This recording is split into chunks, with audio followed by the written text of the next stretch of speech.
Mercredi 6 décembre 2023, mesdames et messieurs, bonsoir et bienvenue dans ce journal dont voici les titres.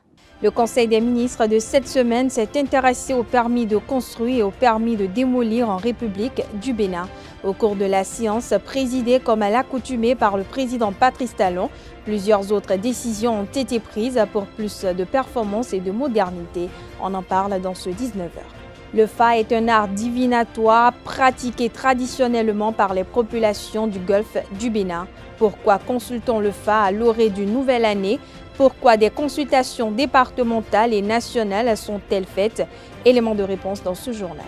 Le Burkina Faso et le Niger ont annoncé leur départ de l'organisation anti-djihadiste G5 Sahel.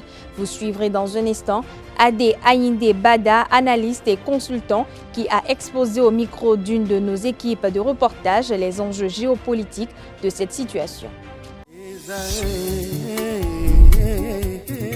L'École supérieure d'administration, d'économie, de journalisme et des métiers de l'audiovisuel ESAE offre de nouveaux challenges pour l'année universitaire 2023-2024. Étudiantes et étudiants, parents d'élèves nouveaux bacheliers, ESAE, c'est la garantie d'une formation de qualité à des conditions très avantageuses. À Gbedjromede, à Papa, à Boumekalavi et Parakou, inscrivez-vous en administration générale, administration du travail et de la sécurité sociale, trésor et finances publiques, impôts, diplomatie et relations internationales, journalisme et métiers de l'audiovisuel, gestion des marchés publics, planification et développement local, sciences économiques, sciences juridiques et toutes les filières des sciences de gestion. ESAE vous offre des bourses, demi-bourses et de réductions pour les premières inscriptions dans toutes ces filières. Waouh! En licence 1, 2 et 3 et en master, bénéficiez jusqu'à 50% de réduction sur tous nos sites. N'est-ce pas génial? Infoline. ESAE Gbedjromede, 3e rue à droite en quittant le carrefour Le Jador pour la BIBE Jéricho ou au plus 229 90 93 65 21 98 98 14 00 à Kpakpa au plus 229 52 88 33 33 à Boumekalavi au plus 229 52 88 44 44 Parakou au plus 229 52 46 12 12. ESAE, l'excellence à un nom.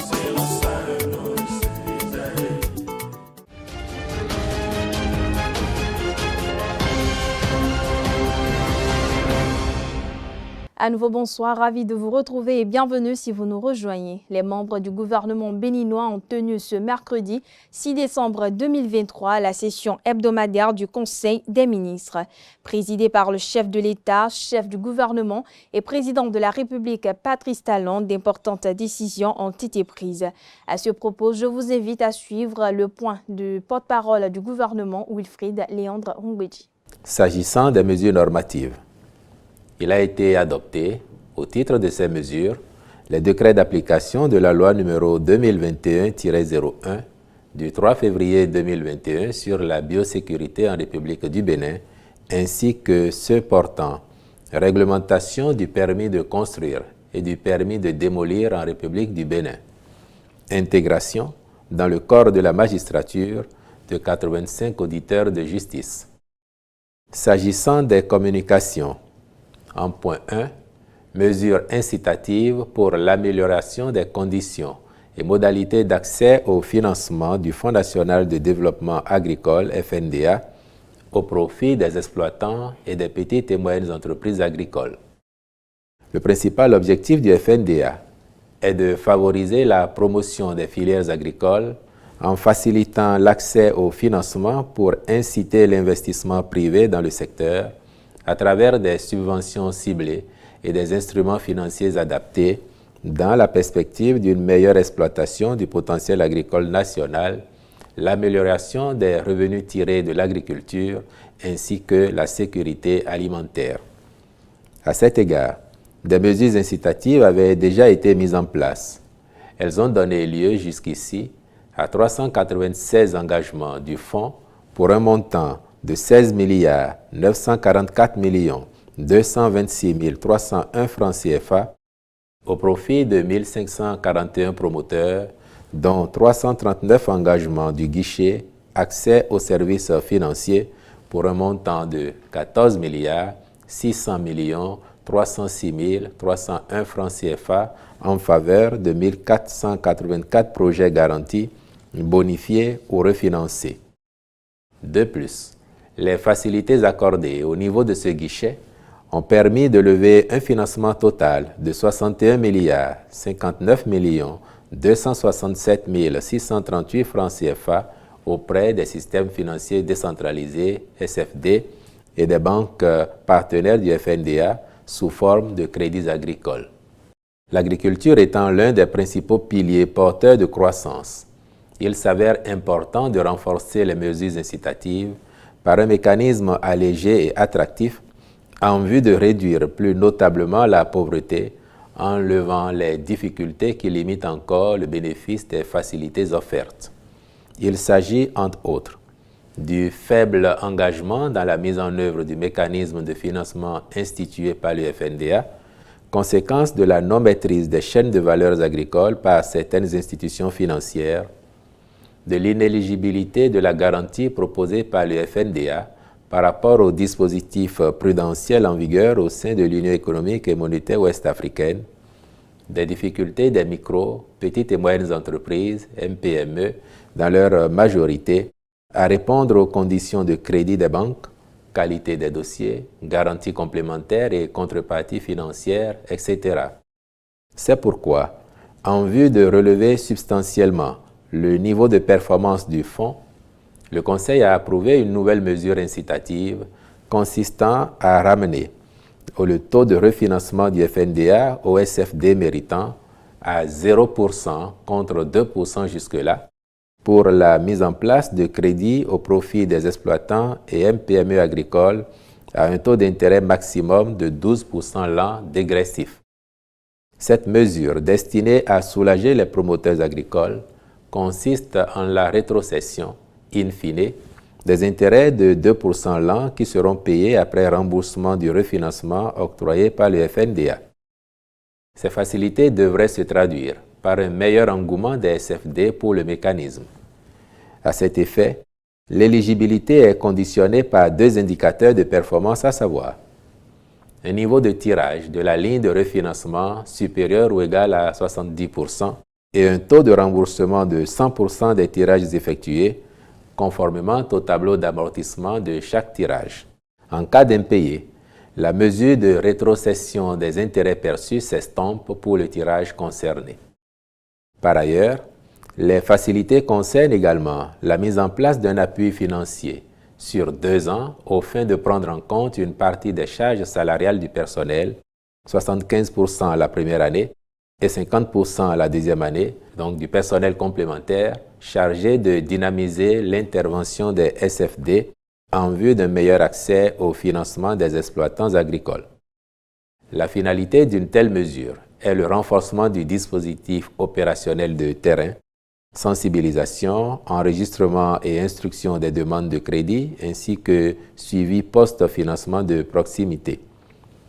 Elle permettra d'une part une intervention plus remarquable dans des communes jusqu'au niveau village où actuellement les SFD n'ont pas un dispositif adéquat de couverture et, d'autre part, d'améliorer la qualité de service et le suivi des crédits agricoles octroyés. Cet appui est prévu pour durer 24 mois et s'inscrira dans un programme spécial d'insertion dans l'emploi PSIE agricole par lequel l'État prend en compte à hauteur de 75% la première année et 50% la deuxième année les charges salariales et les SFD supportant respectivement les 25% et 50% restants. Les ministres concernés veilleront à la mise en œuvre diligente de ces mesures incitatives. En point 2. Compte rendu des travaux du Comité national de supervision sur la mission des pôles d'experts chargés de revisiter avec les communes les opérations de lotissement-remembrement urbain proposées à l'annulation. Le Conseil des ministres avait, au cours de la séance du 23 novembre 2022, décidé de la mise en place de pôles d'experts chargés de revisiter les lotissements-remembrements devant faire l'objet d'annulation dans les communes. Cette décision est subséquente au rapport des travaux du comité interministériel de mise en œuvre des mesures pour l'assainissement, l'achèvement et la clôture des opérations de lotissement et de remembrement foncier urbain en cours sur l'ensemble du territoire national. au terme des délibérations du Comité national de supervision. 810 dossiers ont été traités au lieu des 806 initialement retenus par le gouvernement. Certaines situations perçues au départ comme sous-jacentes à d'autres opérations s'étant révélées en réalité des travaux d'une certaine importance conduits avec des prestataires différents. Il en ressort de nombreuses irrégularités sur le plan technique, dont les plus importantes sont relatives à des opérations de très grande superficie qui impactent des zones agricoles et ne répondent à aucun enjeu d'urbanisation. Des opérations engagées par des associations d'intérêts fonciers ou d'autres catégories d'acteurs au mépris des orientations, documents et règles de planification territoriale, de même que de gestion foncière. Des opérations enfin ayant connu des extensions aux proportions très élevées dont ni les limites ni l'opportunité ne sont guère appréhendées. Il y a lieu de signaler également que l'examen du rapport a révélé la nécessité de vite encadrer l'occupation du sol et l'aménagement du territoire dans les chefs-lieux de département ainsi que dans les centres agglomérés d'importance avérée afin de consolider les investissements du programme d'action du gouvernement sur ces territoires. À cet effet, il sera élaboré dans tous les chefs-lieux de département, y compris toutes les zones de forte concentration humaine revêtant un certain intérêt, un plan directeur d'urbanisme, schéma directeur d'aménagement urbain devant réglementer l'opérationnalisation des lotissements remembrements. En outre, les rapports enseignent que de nombreuses opérations de lotissement ont englobé des zones humides non constructibles, entraînant du coup l'installation des populations dans des secteurs impropres à l'habitation. De fait, ces occupations anarchiques sont fréquemment exposées aux affres des aléas climatiques.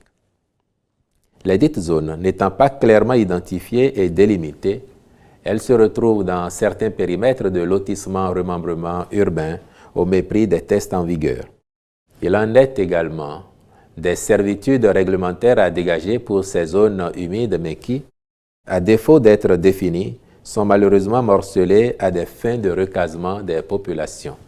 Pour toutes ces raisons, et prenant acte des conclusions du rapport, le Conseil a décidé de la poursuite en vue de l'achèvement et de la clôture des 175 nouvelles opérations. Il a également ordonné l'annulation de 635 autres. Au chapitre des rencontres et manifestations internationales, il a été autorisé l'organisation au Bénin, le 15 décembre 2023, de la 20e réunion du comité de pilotage du projet de développement de l'autoroute du corridor Abidjan-Lagos.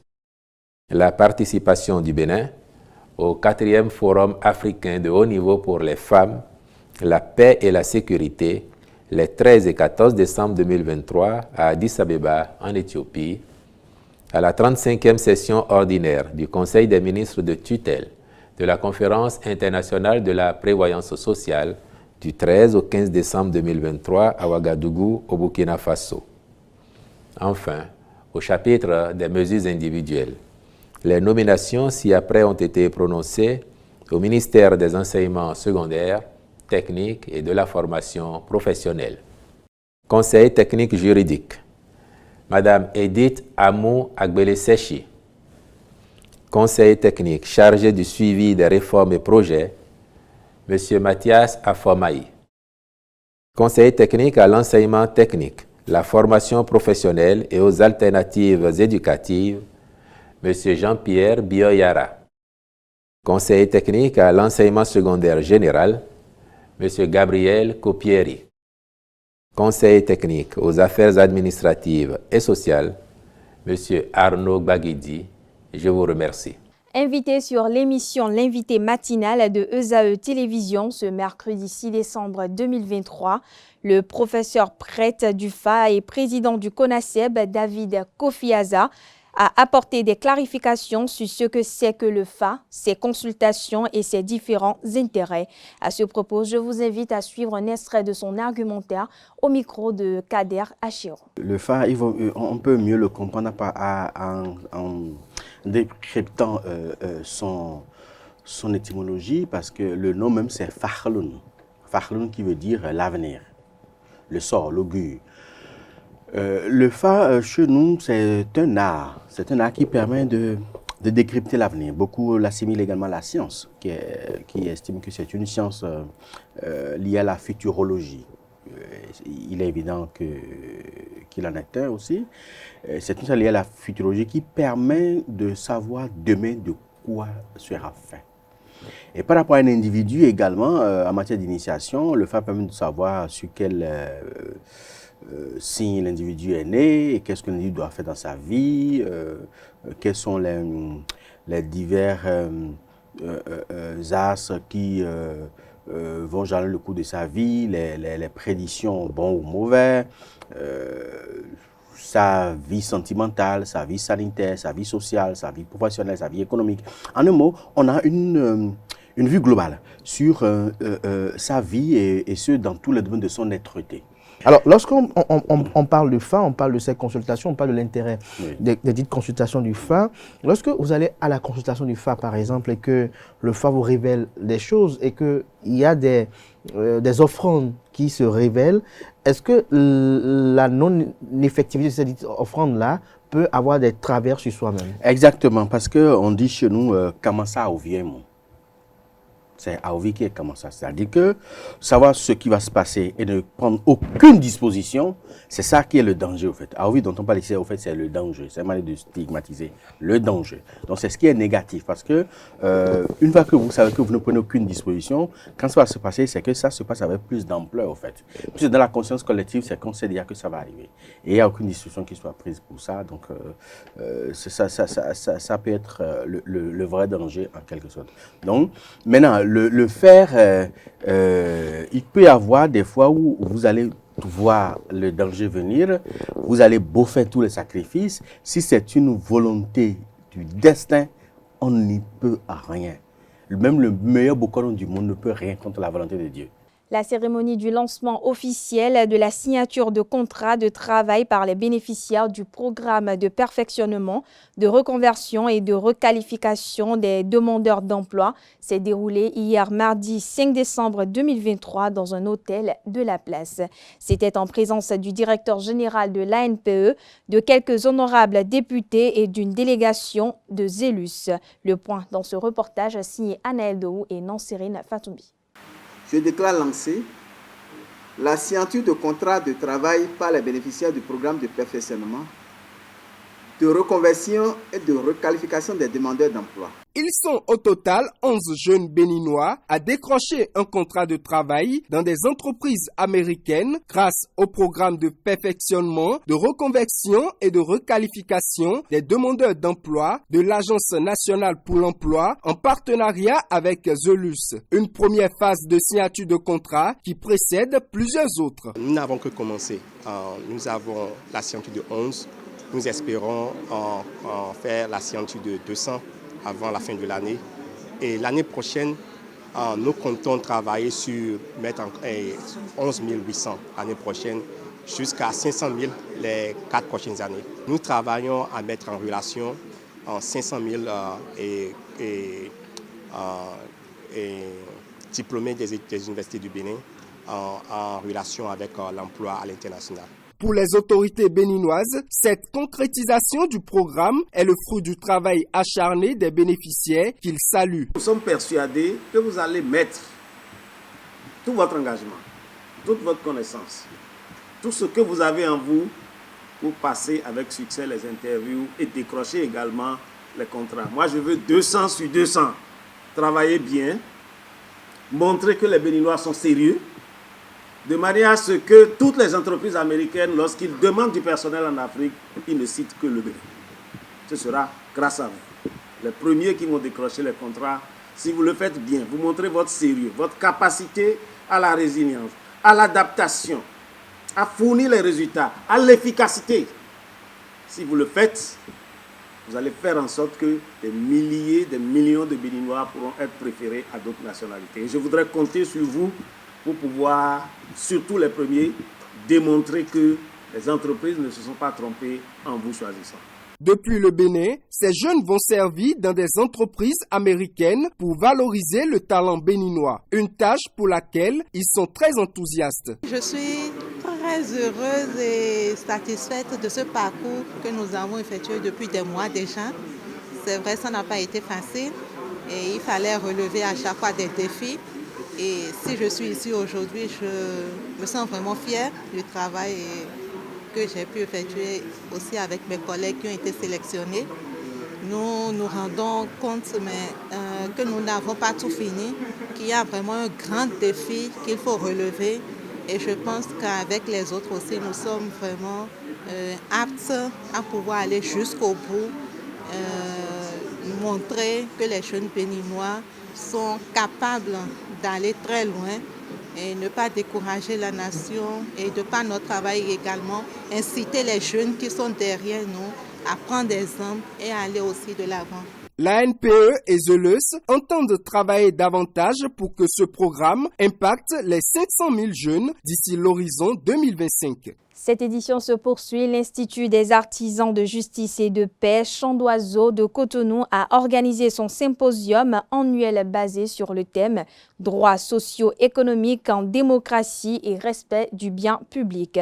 C'était du 1er au 2 décembre 2023. Ces travaux ont connu la participation de hautes personnalités et d'un public composé de toutes les couches. Le reportage est signé Anedo.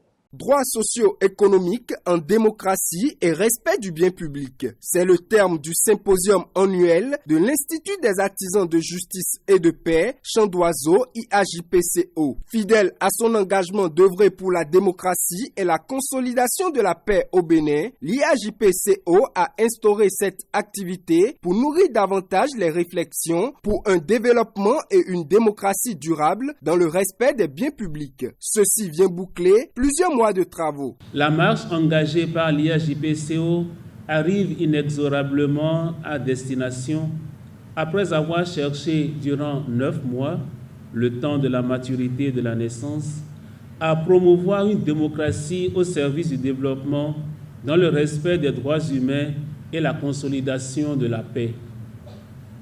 Et cet épilogue se dessine admirablement dans le thème de ce symposium qui, loin de sceller la réflexion, l'ouvre plutôt sur de nouveaux horizons avec à la clé une éminente réflexion sur les droits socio-économiques en démocratie et le respect du bien. Si le capitalisme est fonctionnellement lié aux structures démocratiques, il revient à l'amarture des droits socio-économiques dans leur production et manifestation, de concilier capitalisme prudent et démocratie, afin que le premier ne soit pas violent et que le second soit à visage humain. Le déploiement des droits socio-économiques se trouve également en rapport avec le bien public. Ce rapport devrait encourager l'entretien concret et le respect du bien commun. Un projet pour lequel la Fondation Konrad Adenauer Steve Kung se réjouit de soutenir. Monsieur le directeur de l'IAGP, la Fondation Konrad Adenauer voudrait donc par ma voix vous réitérer sa profonde gratitude pour la confiance et l'intérêt continu à lui accorder en l'associant régulièrement à vos initiatives et à vos activités fort notables pour la bonne émulation de nos démocraties. Nous voudrions également saisir cette occasion pour adresser à tous les experts et communicateurs sollicités pour cette activité toute notre reconnaissance pour leur disponibilité et leur appui technique à l'atteinte des objectifs de ce symposium. Devant un public composé de différentes personnalités, plusieurs communications se sont succédées. La première, sur la question du droit humain et la problématique du développement économique au Bénin, animée par Émeric Oloritogbe, le conseiller technique du ministre d'État en charge de l'économie, des finances et de la coopération. La deuxième, sur l'impact du respect des droits socio-économiques sur la cité entre création de richesses par l'État et la prospérité responsabilité des entreprises dirigées par le professeur Maxime Rougnonvi. Respect des droits socio-économiques en contexte démocratique au Bénin, mythe ou réalité, a été le terme de la 3e communication donnée de main de maître par le père directeur de l'IAJP, Anno-Éric Aguenounon. La vague des communications s'achève sur celle du professeur Barnabé Gbagbo sur le non-respect des droits socio-économiques en contexte démocratique. Un panel animé par le révérend père Hervé Da Silva, Fabien Rougnonvi et le professeur Marie-Cécile Atanasso va clôturer les assises. Avec une participation impliquée et très active, le public ressort de ce symposium avec des satisfactions. Le symposium a son mérite d'être organisé. Les activités du symposium seront largement relayées. On espère que cela puisse donner lieu à un léger mieux. C'est tout ce qu'on peut souhaiter. Le symposium annuel de l'Institut des artisans de justice et de paix Champ d'Oiseau s'achève sur une note de satisfaction et surtout par un appel formulé aux gouvernants et aux citoyens pour la conservation de la démocratie dans le respect des biens publics. Au terme de ce symposium, l'Institut des artisans de justice et de paix Champ d'Oiseau a lancé un appel aux gouvernants et aux citoyens en 6 points pour un meilleur développement. Suivez un extrait de cet appel que nous propose Aneldo. La paix est un devoir. Elle est possible, mais sans le concours de conditions multiples et peu aisées.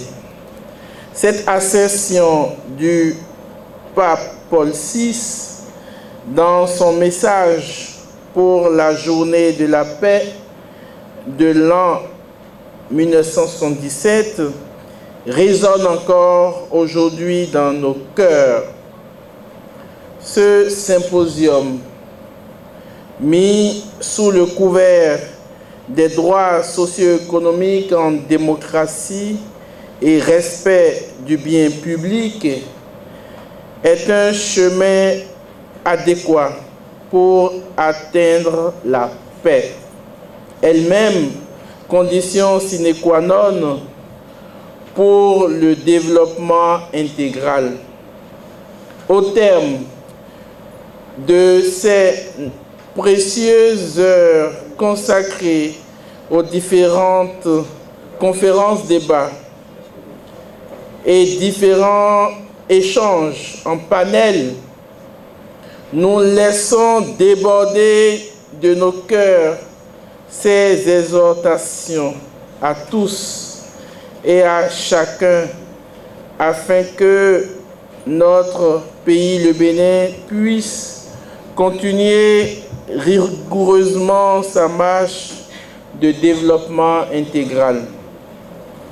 Les spécialistes de la science économique, les agents de ce secteur et les responsables politiques doivent ressentir l'urgence de repenser l'économie en considérant d'une part la pauvreté matérielle dramatique de personnes et d'autre part le fait que les structures économiques, sociales et culturelles d'aujourd'hui ont du mal à prendre en compte les exigences d'un développement authentique.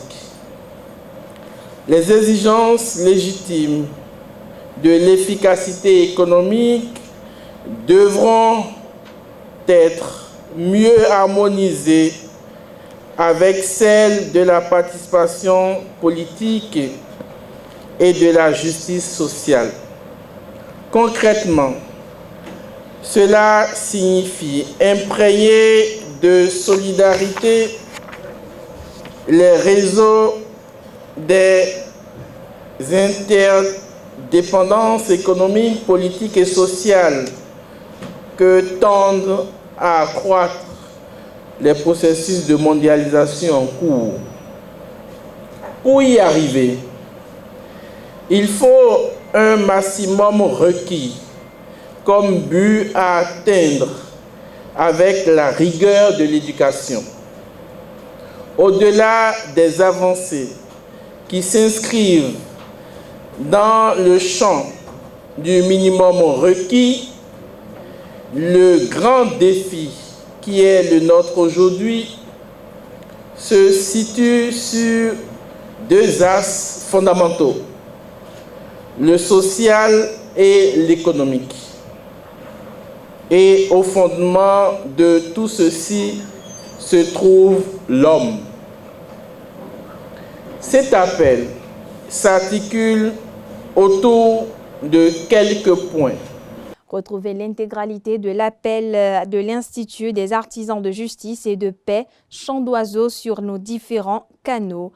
Autre information dans ce journal, les éléments de la police républicaine ont interpellé ce dimanche un motocycliste transportant un passager et un colis contenant du chanvre indien. Leur interpellation est intervenue au cours d'une opération de fouille de sécurité menée par le commissariat de l'arrondissement de Pédékpo dimanche dernier. Selon les informations rendues publiques par la police républicaine, l'individu arrêté était au guidon d'une moto à l'arrière de laquelle était assis un passager avec un colis. Un colis jugé suspect par les éléments en poste sur l'axe Pédékpo-Zayanado, auteur du poste de péage et de pesage. Ayant immobilisé l'engin à deux roues, ils ont décidé de procéder à la fouille du colis suspecté. Lors de l'opération de fouille de sécurité, le passager a pris la clé des champs. Le produit prohibé était soigneusement emballé. La quantité du chanvre indien saisi par les forces de l'ordre est de 30 kg. Le motocycliste a été interpellé par les policiers et mis à la disposition de l'Office central de répression du trafic illicite des drogues et des précurseurs au CERTID. Je l'annonçais à l'entame de cette édition, après le Mali, l'an dernier, le Burkina Faso et le Niger, gouvernés par des régimes militaires menés respectivement par Ibrahim Traoré et Abdourahmane Tiani, ont annoncé leur départ de l'organisation anti-djihadiste G5 Sahel, 9 ans après sa création pour lutter contre le djihadisme au Sahel. Adé Aïndé Bada, analyste et consultant, lève un coin de voile sur le retrait de ces deux pays. Il explique de par la même occasion les enjeux géopolitiques de cette situation. Il s'exprime au micro de Francis Farami et de Nansirine Fatoumi. Malgré les missions, encore que la première mission a eu lieu 3 ans après la création du G5 Sahel, puisque ça fait 9 ans de vie que le G5 Sahel a. C'est en 2017 qu'ils ont eu la première opération conjointe pour contrer les djihadistes. Malgré toutes ces opérations, il est un fait indéniable, les populations continuent d'être malmenées, la sécurité n'a toujours pas été une réalité et on n'a que des moments d'accalmie. Donc, la situation sécuritaire demeure très délicate dans cette zone-là. Et depuis l'avènement des juntes au Mali, au Niger et au Burkina, on a remarqué un revirement. Ces États ont décidé de prendre en main leur sécurité. Alors, le Mali a quitté depuis 2022, en mai 2022. Aujourd'hui, nous assistons au retrait du Niger et du Burkina parce que ces États se sont rendus compte que ils ont aujourd'hui la capacité, les moyens d'assurer leur propre sécurité au lieu de la laisser aux mains des fonds étrangers, notamment de l'Union européenne. Les États qui ont quitté cette organisation ont pris sur elles la décision de tout faire quand même pour assurer la sécurité complète de leur population. Donc l'impact à court et moyen terme, c'est la disparition du G5 Sahel et de tout ce que ça comporte comme financement et autres. Encore que les États qui ont quitté cette organisation sont en train d'aujourd'hui de dénoncer une mauvaise gestion des fonds alloués à cette organisation. Et quand on a eu la situation de l'Ukraine, on s'est rendu compte de la préoccupation que la communauté internationale a de la situation de terrorisme au G5 Sahel et la situation de guerre en Ukraine. On a vu que c'est 2 poids, 2 mesures. L'Afrique souffrait depuis des années, mais on avait de la peine à mobiliser des fonds. Mais dès qu'il s'est s'agit de l'Ukraine, on a trouvé des fonds en un claquement de doigts. Donc, quand on met toutes ces situations ensemble, force est de reconnaître que l'impact, d'abord, c'est la disparition du G5 Sahel, et après, ce sera une remise en cause ou bien un redéploiement des forces nationales sur le terrain pour assurer la sécurité. Donc, ce sera aux populations et aux nationaux d'assurer désormais leur propre sécurité. Voilà, chers internautes, qui met un terme à cette édition. Merci de l'avoir suivi, merci de votre fidélité. On se dit à très bientôt pour le même plaisir.